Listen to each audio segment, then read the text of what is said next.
Ada apa sih tanggal 18 Januari 2021? Apakah ada kejutan? Nah, berikut akan saya jelaskan 10 fakta tentang PKH yang wajib diketahui oleh seluruh KPM PKH maupun pada masyarakat Indonesia secara umumnya.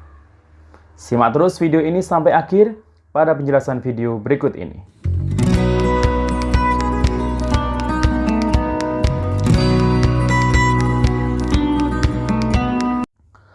Assalamualaikum warahmatullahi wabarakatuh. Salam sejahtera, Shalom, Om Swastiastu, Namo Buddhaya, Salam Kebajikan. Sahabat YouTube, kembali lagi di channel saya, Sukron Channel. Apa kabar sahabat YouTube semua?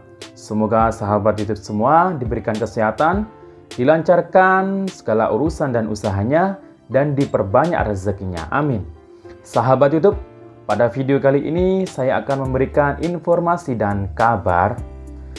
Di video-video di YouTube beredar kabar mengenai ada apa sih tanggal 18 Januari 2021, tepatnya hari Senin besok ya. Nah, apakah ada sesuatu info yang penting atau mungkin ada kejutan? Nah, nanti kita bahas ya.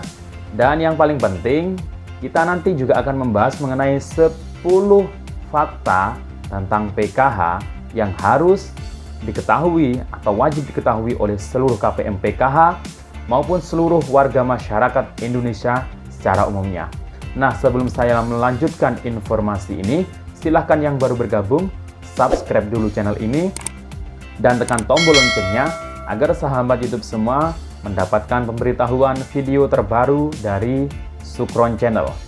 Dan jangan lupa di-share di berbagai media sosial dan di-like apabila sahabat YouTube suka dengan video ini.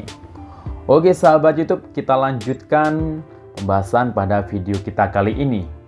Yang pertama yang akan kita bahas adalah 10 fakta tentang PKH yang wajib diketahui khususnya oleh seluruh KPM PKH dan secara umumnya oleh masyarakat Indonesia.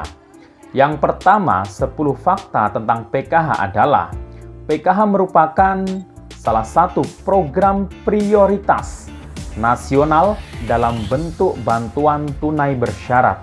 Nah, artinya di sini adalah PKH ini adalah salah satu program yang menjadi unggulan oleh pemerintah.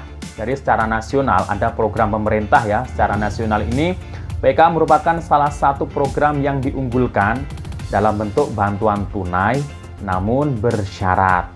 Nah, karena PKH ini sudah ada sejak 2007 ya hingga sekarang. Nah, jadi karena jadi prioritas programnya, maka dari itu umur PKH ini sangat panjang. Adanya mulai 2007 hingga saat ini. Jadi apabila ada masyarakat yang mungkin banyak yang berkomentar, bubarkan saja PKH itu tidak bermanfaat, tidak adil. Nah, ini salah besar karena ini merupakan program prioritas nasional. Nah, yang kedua adalah bantuan tunai PKH ditujukan untuk keluarga prasejahtera yang tercatat dalam DTKS. Nah, ini mungkin yang sudah sering kali menyimak video saya tidak asing dengan kata DTKS. DTKS ini artinya adalah Data Terpadu Kesejahteraan Sosial. Jadi bantuan tunai PKH ini artinya ditujukan untuk keluarga yang miskin atau rentan miskin yang sudah tercatat dalam DTKS. Kalau belum tercatat atau belum masuk DTKS, ya tidak akan mungkin mendapatkan bantuan PKH. Yang ketiga adalah PKH menggunakan data dari DTKS sebagai data awal calon KPM PKH. Nah, jadi calon KPM PKH datanya itu berasal dari data DTKS. Nah, jadi itu ya. Jadi sebelum pemerintah menurunkan atau mengeluarkan calon para penerima PKH, itu pemerintah mengambil datanya dari data DTKS. Nah, kayak gitu ya.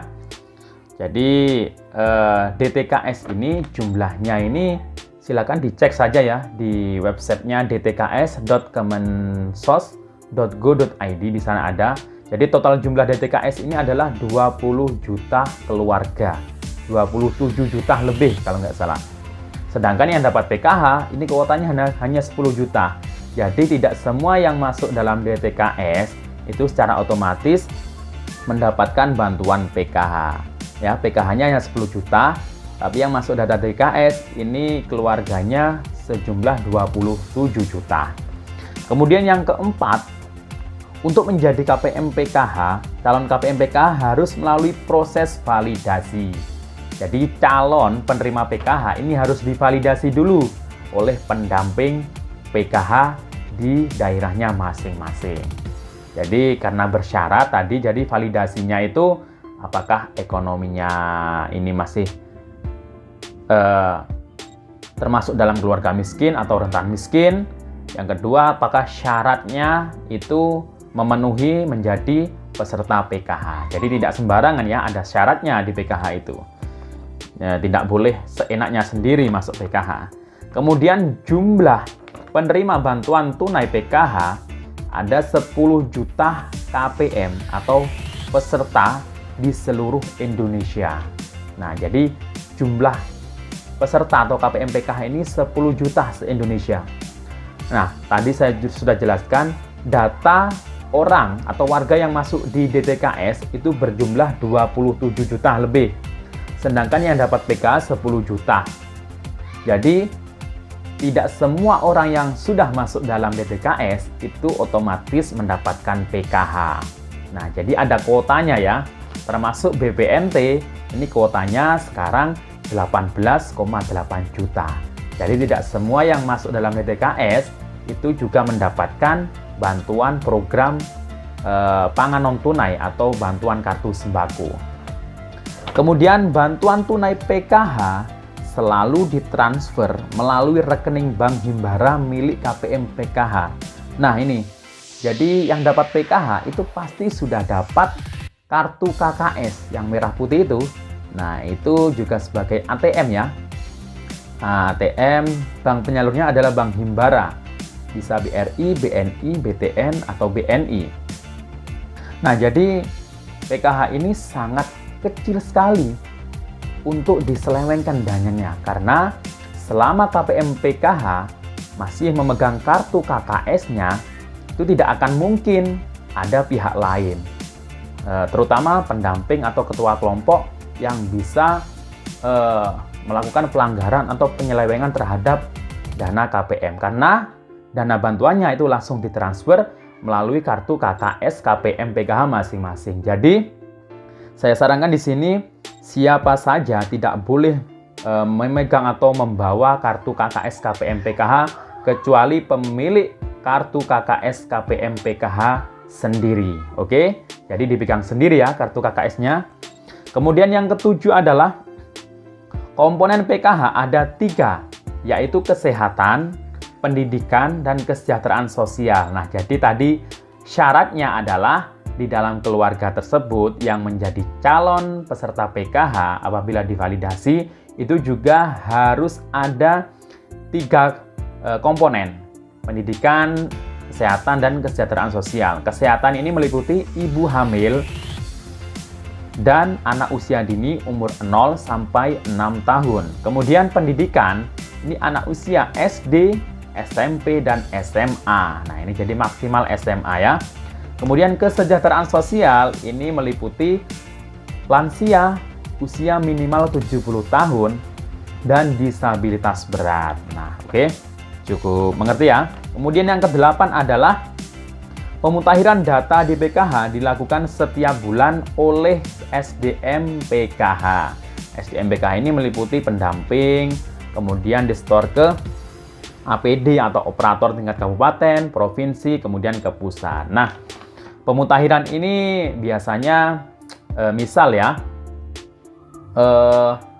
ada anak dari KPM PKH yang sudah lulus SD, naik jenjang ke SMP, nanti dimutakhirkan agar bantuannya itu bertambah atau sesuai dengan jumlah bantuan atau aturan yang berlaku. Kemudian yang ke-9 adalah KPM PKH wajib mematuhi peraturan dan aturan yang berlaku di PKH. Nah, kalau sudah jadi peserta PKH, tidak boleh semaunya sendiri karena ada aturannya. Apa saja aturannya? Jadi banyak ya aturannya. Salah satunya adalah KPM PKH wajib menghadiri pertemuan kelompok atau P2K2. Kemudian anak KPM PKH yang sekolah itu wajib hadir ya. Wajib hadir di sekolahnya, jadi harus selalu masuk, kecuali mungkin sakit atau izin.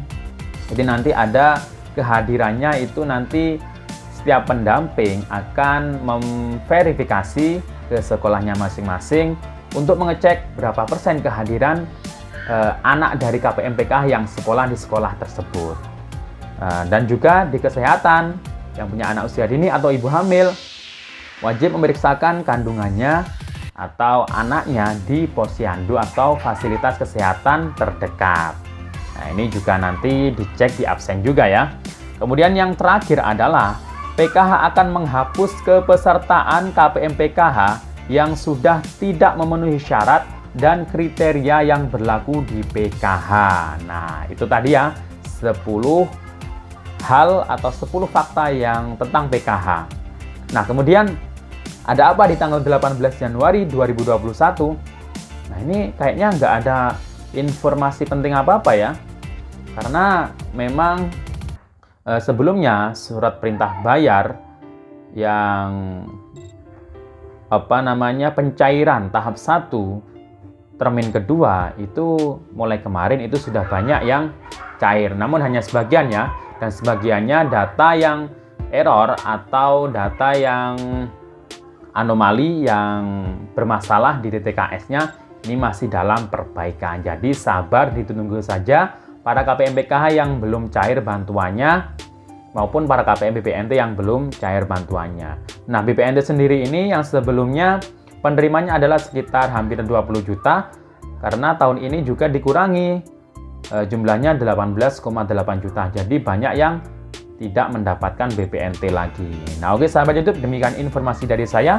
Sampai jumpa di video saya selanjutnya. Wassalamualaikum warahmatullahi wabarakatuh.